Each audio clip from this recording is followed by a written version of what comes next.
This is a place where the infinite is possible. And you've just happened to find yourself here. This is not a coincidence. You have been called here to help yourself. If you pay close attention, you can empower yourself to be your own healer, to be your own person, to be your own source of happiness. And that's where it all begins. This is the BC Podcast. Hello. Welcome back. Thanks for tuning in. I am very excited about this podcast that I have for you today. I got so much from it personally. It turned into a bit of a therapy session for me, but I'm sure it's going to help many of you. Athena is a spiritual writer, a psychologist, and a wellness columnist for Cosmopolitan Magazine. And from our conversation, you can feel how much love she has for people going through the process of life and healing themselves. And you can tell that she's really done the work herself and, is constantly doing the work so that she can continue serving. And she does a lot. She's got courses going, and we talk about those at the end. And I'm very interested to actually do some of those for myself. So once I do those, I'll report back to you as well.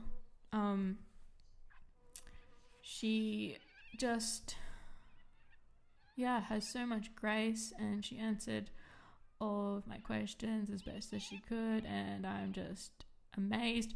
Before I reached out to her, I think I was just scrolling through Instagram, and all of a sudden her page popped up. I'm not sure when or how, or I can't remember. Maybe something was liked. I'm not sure.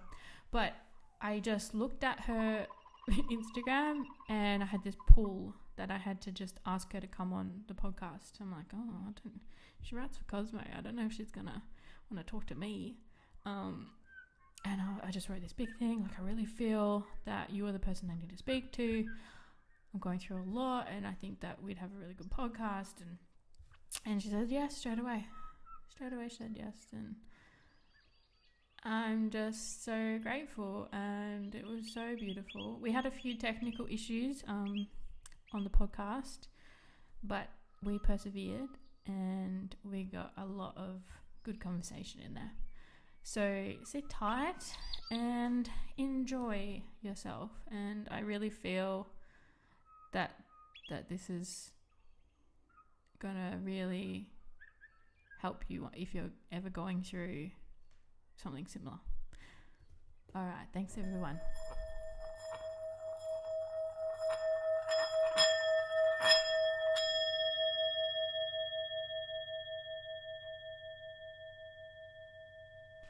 Hi beautiful people, welcome to the BC Podcast.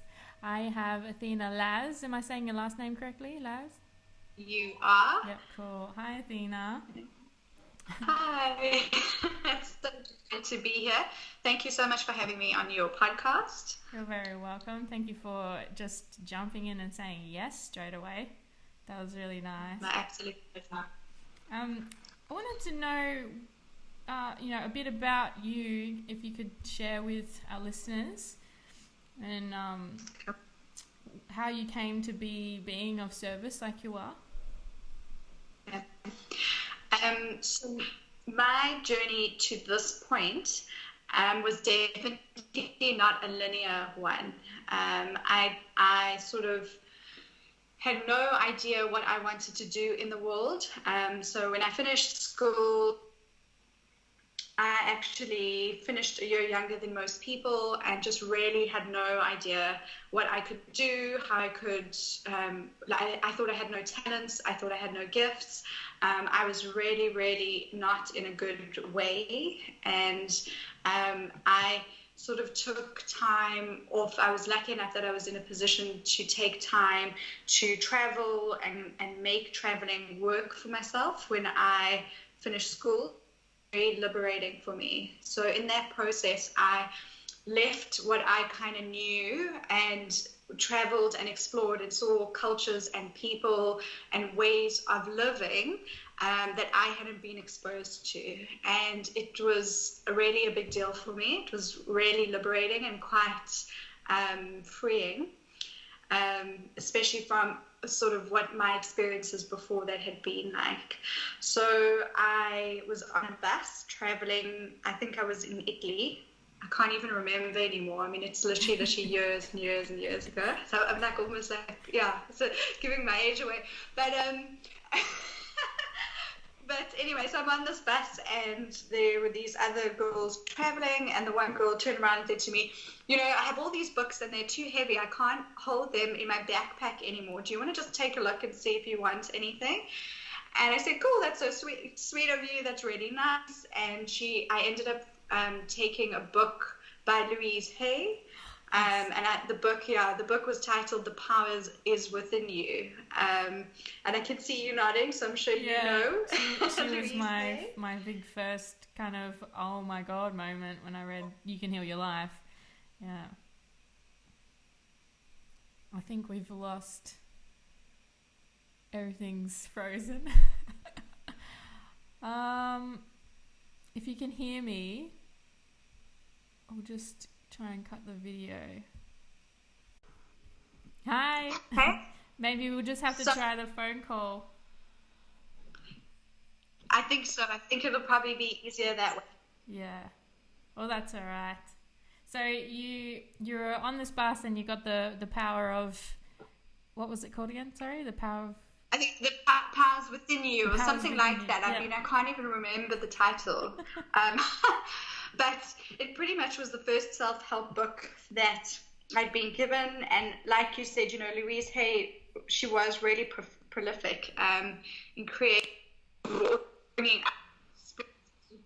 self-help to the world, you know. And I knew when I read that book, I knew that I wanted to do something similar in my life. And it really set me on a journey of becoming the person that I am now. So I went back and I studied psychology, and at the same time I worked at this really beautiful esoteric store. And so, you know, by day I was at university studying human behavior in a very sort of traditional way, but I would leave university and go to work, and I was sort of exposed to really interesting schools of thoughts and ways of being that really aligned with me on a more holistic and spiritual level. So that's how I really came to do what I am currently doing now. Beautiful. Wow. I love that, you know, traveling just broadens your whole perspective, and you just kind of go, I've been living in a box, really. Sorry, I'm struggling to hear you. Can you say that again?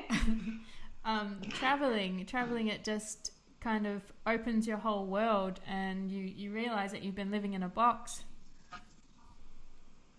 Very much so. And I really had been living in a box, you know, in the sense that I wasn't really exposed to too much before then. So it was such a liberating experience, you know. But I'm also a firm believer that now, sort of as I have a bit more, I'd say, life experience, that, you know, if you're not in a position to travel, you also don't need to. It can be an internal type of traveling that you do. I think I just was kind of lucky enough to have that happen in my external environment, which cracked a sort of inner awakening, if that makes sense. Yeah. And so with this awakening, did you kind of realize that the power of healing and start your healing journey whilst this was happening? Very much so. Yeah. And yeah, I really did it. It really was sort of, I'd say, my first kind of awakening, recognizing that I could control how I felt, not control, but I'd say control how I thought, and that you do have power in how you react, and that even, wherever you find yourself currently, there's always a way that you can relate to what's happening to you, in a way that isn't damaging for yourself. There's a way you can relate to what's happening to you that you don't damage yourself. Yeah. I think a lot of the time we operate from a place of sort of low self-worth, or really having very critical thoughts or very scary thoughts, right? Like a lot of future tripping, where you're thinking that the worst thing's going to happen. Yeah. And I think that most people, I would say a large percentage of the population, is sort of operating from that place. And I think when you sort of reclaim your power, you come to recognize that, say you're not living in your ideal circumstance, or your life isn't exactly where you want it to be, or whatever it is, that you do have power in the moment, and you have power in how you relate to it. So how you relate to yourself, how you relate to your thinking, how you relate to your feelings, how you relate to other people, how you relate to your finances, literally everything, how you relate to how you create meaning in your life. So that's what I mean by that. So it's really taking that time to recognize that you are not your thoughts, and you can observe them, and you can choose, how you think about things. Exactly, right? And even like beyond, it is exactly that. It's the mindfulness, right? The building of awareness on an everyday basis, like habitual awareness. And with healing, like from my experience, healing is completely different for everybody else. It can be slightly different, and it can be largely different, but the general process that I've discovered is that healing the deeper stuff seems to be as you dig down within yourself and you access where it's stored, and you open that box up, you then have to feel it all again as it's moving through and out of you. Is that exactly? Yeah. Can you give us some like tips or coping methods as to how to kind of hold on to the roller coaster as you begin that process? Sure. I think it's exactly what you're saying, that the first main thing for me is that, like, instinctively you're going to want to not feel pain. Yeah. I feel like that's such a normal thing, right? No one wakes up and thinks, yes, today, awesome, I'm going to put myself through shit and I'm going to feel bad about it, Yeah. So there's going to be a part of you that wants to run away from the experience and escape it, or distract yourself, or avoid, or whatever it is that you do, right, to prevent yourself from really experiencing it. Yeah. But if you can sit with it and allow it to move through you, like you were saying, you'll move from feeling pain consistently. So the most helpful thing for me is more like it's a reminder that this is not going to go on forever. It's not going to feel painful forever. That process of unpacking that box, or the experience that is painful, it can't last forever. And otherwise there aren't really, I wouldn't say coping mechanisms other than to take care of yourself very deeply in the process of feeling that. Mm-hmm. Because I feel like the minute you try and avoid it or do something different, you've stepped out of the process. And so it's really something to just be mindful of, that we want to control the how. And when you step into controlling the how, you've actually, in my opinion, kind of stepped out of the process of healing. And so the main thing to do is to be very self-compassionate with yourself in the process, right? It is difficult, and especially if you're working or if you have experiences that are very painful or very hard to look at. You don't have to be in the process all the time. You don't have to be healing this one thing all the time. But when you do go there, I think there's something important about being present to it. So like you said, so it can move through you. Otherwise, you don't complete it. You don't kind of finish the cycle in a way. Wow, that is just so perfect. A lot of what you said, I was listening to some podcasts at work, and someone said, like, even if I'm, looking to my daughter for hugs, I'm still avoiding this pain that's coming up and I'm not being present with it. Even though hugs are beneficial, I'm still avoiding it. So, she was talking about scrolling on Instagram or sitting on the couch and just avoiding. But yeah, I think exactly what you said, just anything that you're looking to do instead of the pain is just avoiding it. Wow. Oh, lost her.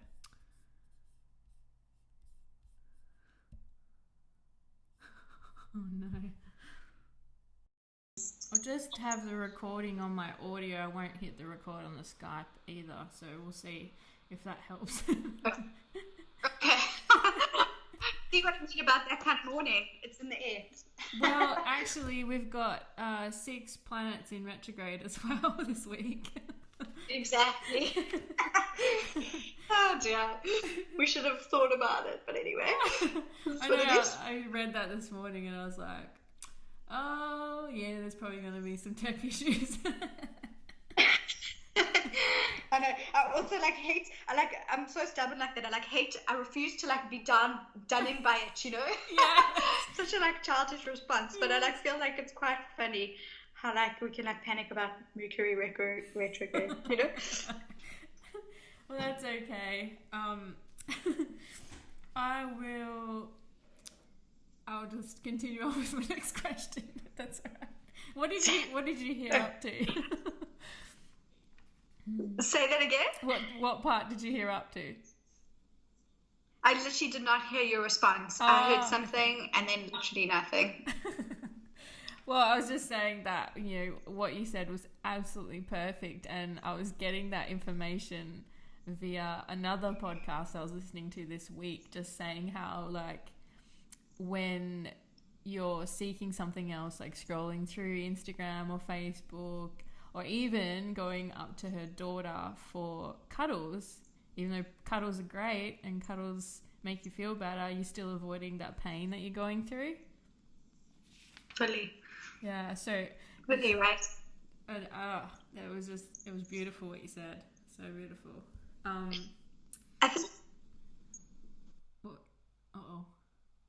Lost you again. Oh, no. Hey, can you hear me? Yes. All right, cool. Yeah. All right. We can try again. Third time lucky. This actually sounds better as well. Cool. I wanted to also talk about the ugly side of healing and the amazing side of healing. And I think it all kind of ties in with stepping into your power, and it just kind of gets uglier and uglier. Tell me what you mean by that. Okay, so, when you feel that your soul has this calling and you're being drawn to something, but it means just completely changing your whole fucking life. And you're like, oh dear. And then you kind of just get shown after time after time after time everything you've got to work on before you can begin. It's all part of heading towards that being of service for others. Yeah. I I think I wish someone had told me this earlier. Yes, that's my whole point. It's horrific. Nobody talks about it. Like you're in for a shitstorm, you know. Yes. Oh dear. Oh no, it's not very appealing that or inviting.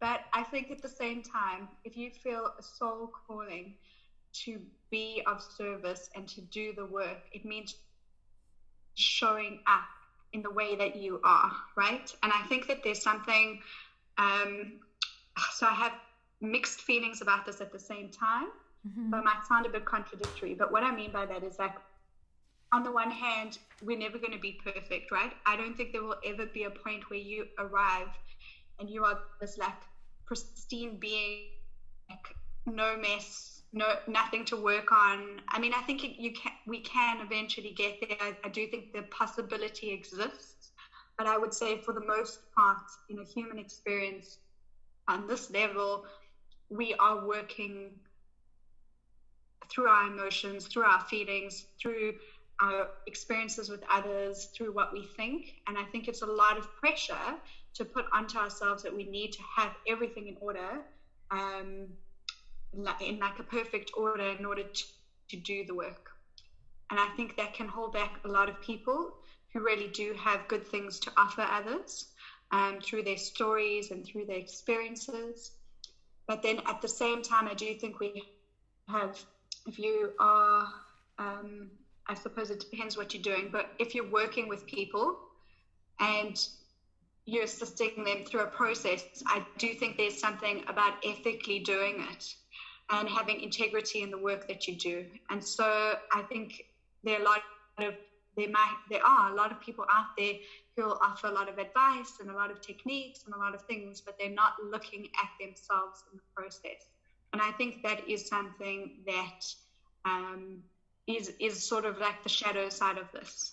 So I do think that it's quite a large topic, right, in a way, because there's multiple facets. So on the one hand, you don't want to be stalled. You don't want to be like waiting for this perfect moment to just show up and do the work, right? Yeah. You don't want to wait until you've got all your ducks in a row. But at the same time, you also don't want to jump in if you don't feel ready, or if you feel like you're coming from a place that isn't containing enough, that if that makes sense, right? Yeah, if you're not keeping. And I think that's a personal choice. It's a personal decision. It comes from a space of thing. I really like that. Showing up how you are, because I've been wondering a lot of the time, you know, should I keep doing what I'm doing while I'm going through this horrific process? But it seems to be whenever I do need to show up and be of service, such as the podcast, all my stuff just goes away. Yeah. So it's, you know, it's good, but then it all comes up again right afterwards. But I really want to, like, you know, tell people it's gonna be horrific, but once you get through the horrificness, you just see the world completely different, and it makes it all worthwhile, even though it was so painful. Yeah. I think it's also recognizing what you're finding so horrific. You know? Yeah. I think there's something to that as well. Like, I know for me that whenever I'm thrust into a process of like unanticipated or unwanted change, that I feel so vulnerable and so helpless, and that's frightening to me. And so my instinct is I'm love to distract myself, you know. I'm a big distractor. Yeah. I'll do like anything to distract myself. You know? So I am trying now, knowing what I know, to, instead of do that, or to, if I fall into distraction, to try and get out of it quicker, so that whatever your automatic responses are, to avoid the pain or to avoid the uncomfortability of what change would mean, is to try and go there, so that in some ways you are helping yourself, right? Because the process of transformation makes you feel helpless, but you're actually not, you're just changing. And so it's the change that's frightening. It's the change that's horrific. It's the loss that comes with that and the grief. And I'm not sure exactly what's happening for you. So I'll speak about myself in this instance, but like for me, what can often be very difficult is an identity thing. It's like how you see yourself, how other people see you, how you want to see yourself in the world. And there isn't a total, I've had experiences when they're not aligned together, And then the instinct, I think, especially for a lot of women, is to feel guilty about that, or to feel shame about it. Like, well, shit, you should have all your shit together. If you're posting on Instagram about these things, like, how can you do that? And then like feel crap. But actually you can. I'm not saying all the time, but I'm saying you're human as well, and you're in a human process. So it's layered. There's so many layers to it, so yes, you can. I have no doubt that when you show up, like we show up, like I said to you, like I had a really crazy intense morning, but now we're talking and it's cleared and there we are, Yeah. So I think that that's something to just like hold on to, is that like we sometimes have an idea that it needs to look a specific way. Yeah. And that's actually what gets in the way of just being in where you are. I think with the identity thing you're saying, part of that is also like learning about your shadow side and how deep that really goes. And I'm finding that, I've got just as much shadow as I've got light. So right. Yeah, and it's just, you see how much, power you have, and then you see how much darkness you have, and that's really hard to come to accept. It is hard to accept, and I think that it's an ongoing process, right? And I think it's something that in different stages of life we confront different things, So I think that like you might I don't know what it is really. Like I'm trying to think of an example. Say maybe you want to be a mother, and you have, that can be like a wonderful thing, and there's so much light in that, there's so much positivity. I'm talking about in like an identity way, right? Mm-hmm. But at the same time, we all have shadow stuff about it, or maybe not specifically about being a mother. And I think that I think there's such great honesty in that, and I actually feel quite apprehensive when people tell me, that they don't have those impulses, or they don't have feelings like that, because I think they're just denying them. And then it comes up in ways that you can't even anticipate, right? Like your shadow will come up in ways that you cannot anticipate. And you're like, how did this happen? How did I get here? What does this mean? It's just, okay. I think like, part of what feels comforting to me is we do live in I think being human means that we all grapple with these things, whether we choose to consciously look at them or not. Yeah, I think I think that mother thing is a very, very good example actually. And especially like that it just brings up our connection with our own mother and everything that goes on top of it. Exactly, right? And like and then you're carrying all this stuff, and then you're going about your everyday life at the same time. So that I think can feel so overwhelming. How sometimes to like focus on your healing and focus on your soul purpose and focus on all these things, and then to still just like show up and be present to your like everyday life. It can feel quite strange. At least it's my experience. Can you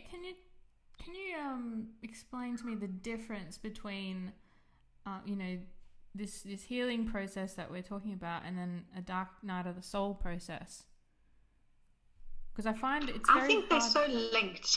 Linked, okay, yeah. I think that like a dark night of the soul is like when all your structures have been stripped away, or all your identities, or everything you've thought, just gets like ripped away, and you're left. What are you left with? That's the question, right? What are you left with? Like, who are you without all of that? What does it mean? Like, and I think think that those questions that arise from a dark night of the soul are there to prompt you to experiencing something fully, right? To living, I think, in a more full way. And it's painful. It's actually very painful. It's quite excruciating because it's very, I feel it's very human. It's very normal to want to just not go there, to have things, to have a strong sense of, say your identity, or to have these things around you that make you feel safe. And so when they are taken away or you lose them or whatever it is, I don't like either of those terms, but I can't think of another way to explain it. Mm-hmm. Like, what are you left with? And that's kind of, for me, the process of healing, like negotiating that question. Yeah. Who am I without all of this? I feel like, I've been going through that, and sorry, this is turning into a therapy session for me. It's a story. But just go there. But I think it's going to help a lot of people. And, as things are being stripped away, I kind of feel like my whole version of the world is warped, and I can't trust myself in making a decision of something is or isn't. It's kind of like, because it changes so much, and then when everything's stripped away, you're like, what I thought is no longer relevant. So I'm in that place of trying to navigate, like it makes me want to just run away from all the spiritual stuff and just go back to being fake happy because nothing's tangible anymore. Yeah. And the truth is, you just can't go back. Yeah. Because I really don't think you can, right? I mean, I think you can pretend to go back, but I don't think you can really go back, you know? Yeah. And I think this is something, like, if you weren't ready on some level, on a soul level, this would not be happening to you. It would not be in your life, right? And there is so much strength in that, because the old way of relating for you, say in this moment, and I'm making an assumption here, so you can tell me if I'm wrong, right, is that having these thoughts about the world, your place in it, the way you relate to it, would mean something. It means safety, it means whatever it is, right? You can fill that in. And now it doesn't mean that. So does that mean that you were wrong the whole time? Yeah. Does that mean you're going to be wrong moving forward? Like, and so the feeling is, it's like an overwhelming feeling of guilt, and then fear, and then, like disappointment as well. And I think that all of those things are real. Yes, it feels that way. But in reality, I think if we look at it in a more holistic way, maybe, and in a spiritual way, I'm not talking about it in a psychological way, that you would never be at this point if you didn't do what you did to get there, right? If this is one of the most valuable experiences in your life, it means that you're ready, right? So say you were wrong all the times about all the ways you thought. So what? Right? You can't go back. All you can do now is move forward. And I think when the feeling is to want to abandon yourself in the process, right? I can't trust myself. I don't know anything. Actually, no, you do, right? No, you do. But it just has changed. And I think you don't have to have all the answers all the time. So I think that's also something, right? When we're in a healing process, we want it to be fixed quickly. We want to be on the other side, or we want to be in a position of knowing. And I think sometimes to get there, you just literally have to not know. And it's very uncomfortable there. And I think what's even more terrifying, something that I've gone through a similar process recently, is that it can actually last for quite a long time. Not long as in decades, but maybe longer than you would want or anticipate. Yeah. But there's kind of a sort of like a strength that comes up from that, and a real trusting that happens. But it becomes a trusting, and sort of trusting your intuition and trusting your like inner wisdom. Yeah, thank you so much for that. Yeah. I'm gonna have that on replay constantly. I think I might have it too. Just Yes. remind myself. Oh, that is so spot on. So spot on. And yeah, just, it's like, it's not even just one thing, it's just everything in your whole life is just blown up. Yeah. And it's just like friends, work, you know, where are you going in life, how you're thinking, how you're talking to yourself and looking at yourself, and then you get to see how like much power you have and then how weak you are, and yeah, it's just And all of it in one time, in one person, and like wow, right? That you can, yeah, just wow. You know, I think also part of that experience, and someone else shared this with me, and it was very helpful to me, is that like in all of that, you can still find a place within yourself that is centered and that is calm. So even when it all feels so extreme, there is you have the capacity to find a peace within yourself, right? Like a refuge in a way. So that like when it does feel so overwhelming, because it is, you know, when you're being sort of bolted between, is that recognizing you are so powerful that you can shift so many things, and that change will strip away what's not really working anymore, and then at the same time not having a clear vision for how to sort of fill that up again. yeah, you know, and I think rushing it in circumstances like this is actually unhelpful, because all that happens is the foundations get stripped again if they're not in alignment. If you're not, you know, if you are looking at your soul needs, they're very different to your mental or sort of like like they're different needs, you know. And I think if you on some level have like requested that you live in alignment with your soul, anything that isn't in alignment with it gets stripped away, and it's very hard. It's a very hard process.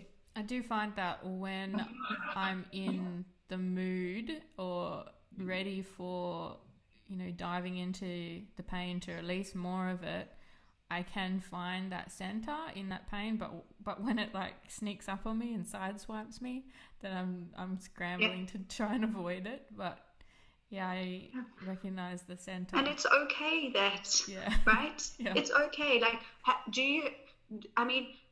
have you done this many times before? Do you know what I'm saying? Like, has this been the normal experience for you? No, it hasn't.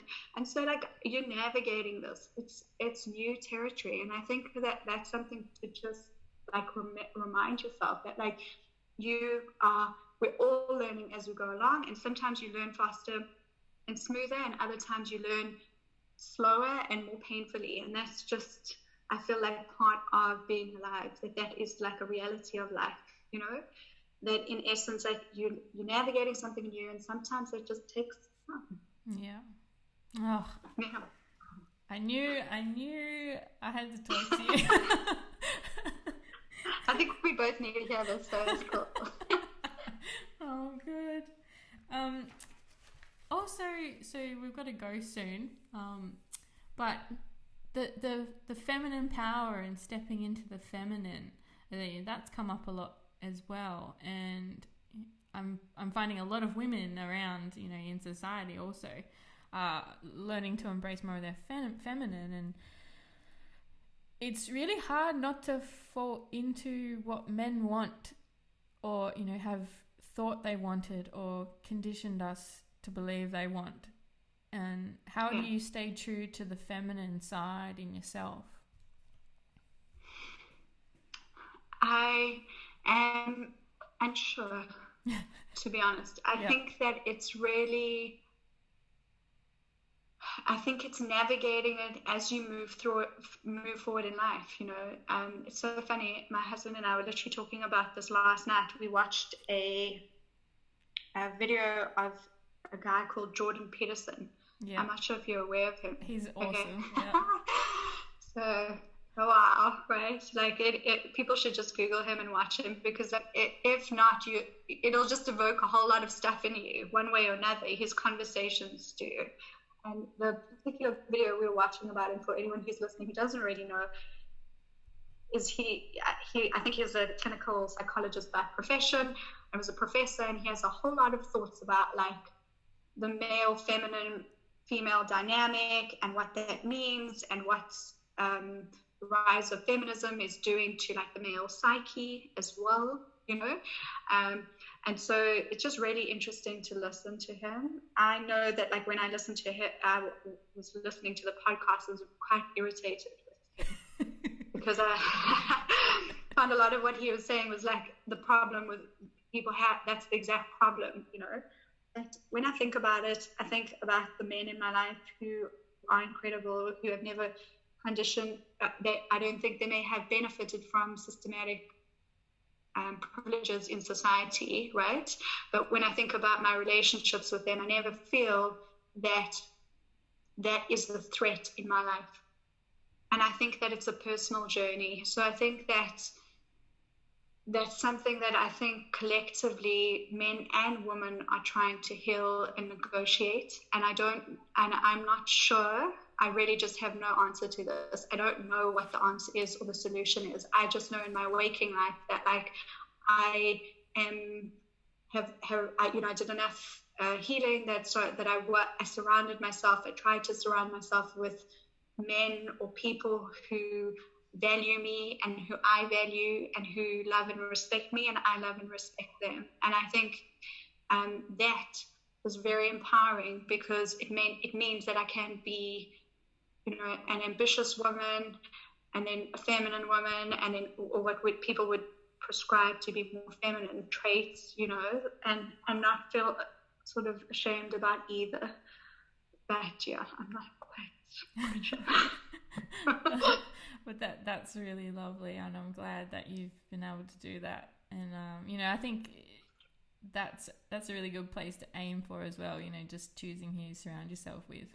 If you can't really work out how to,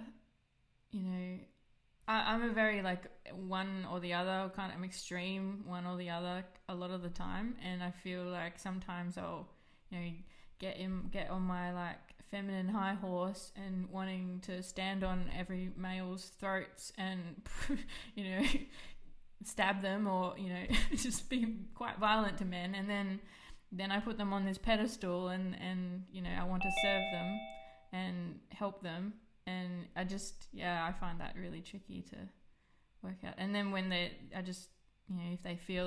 I feel like they're trying to suppress me, I like really arc up, and it's also damaging to them as well. So I don't want to damage them any further either with my wrath.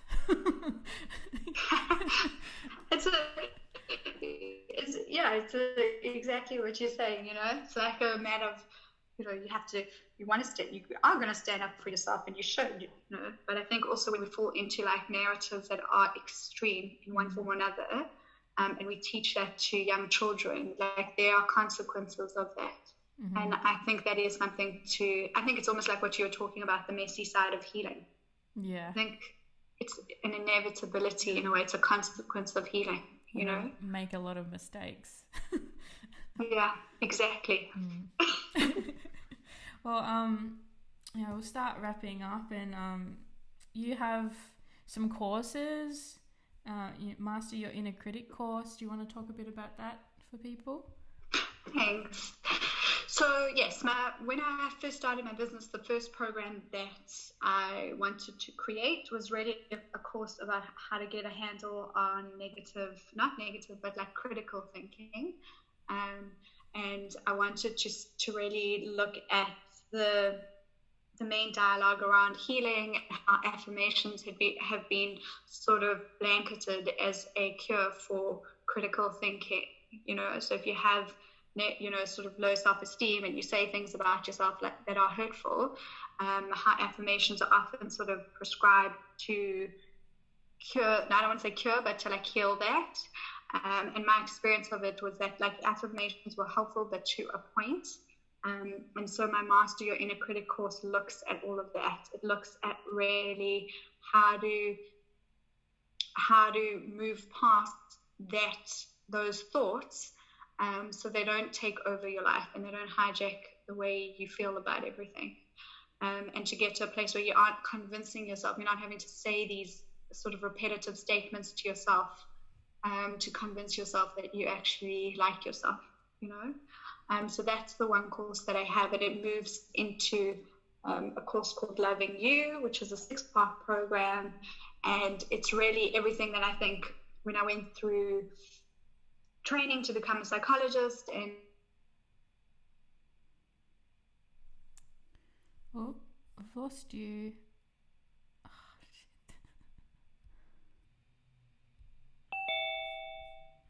Are you back? I'm back. Sorry, I don't know what happened there. It's okay. We got up to the point of you saying when you became a psychologist. Oh, okay. So when I became a psychologist and I worked at, from working at that store, I really just I really took my knowledge from what I had learned and experienced and what my training taught me to create that program.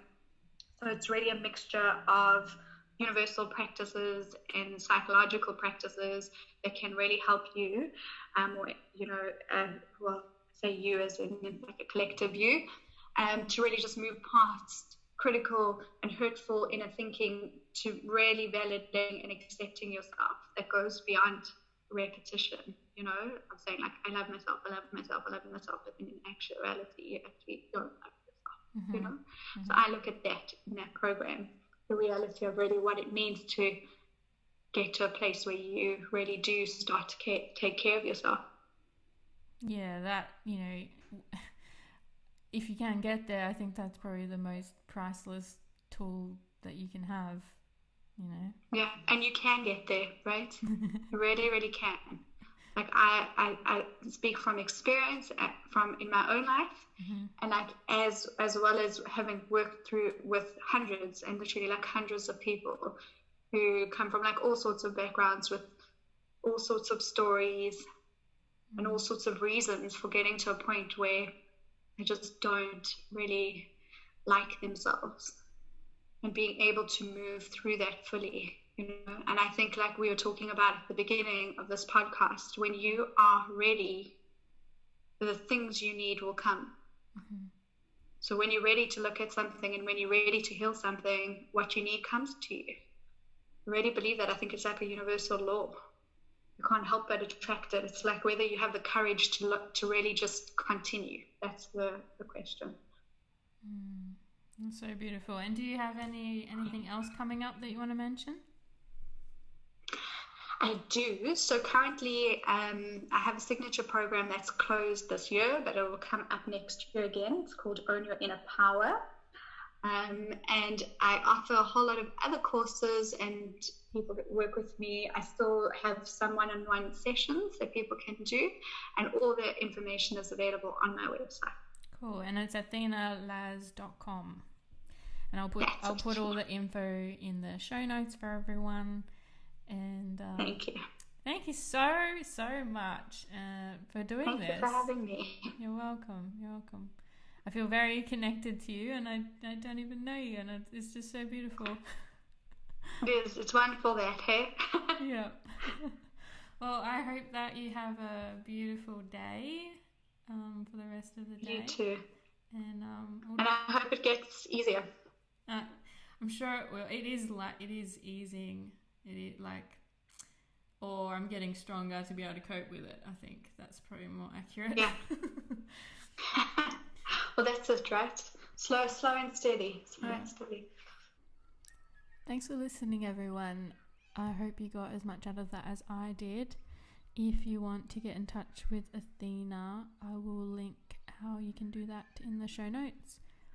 The intro music was done by Tran Exista, and I'll put a link to where you can find them as well. The bird sounds were collected by Glenn from 4D Empty, and I'll put links to where you can find those guys also. Alright, love you all. Bye.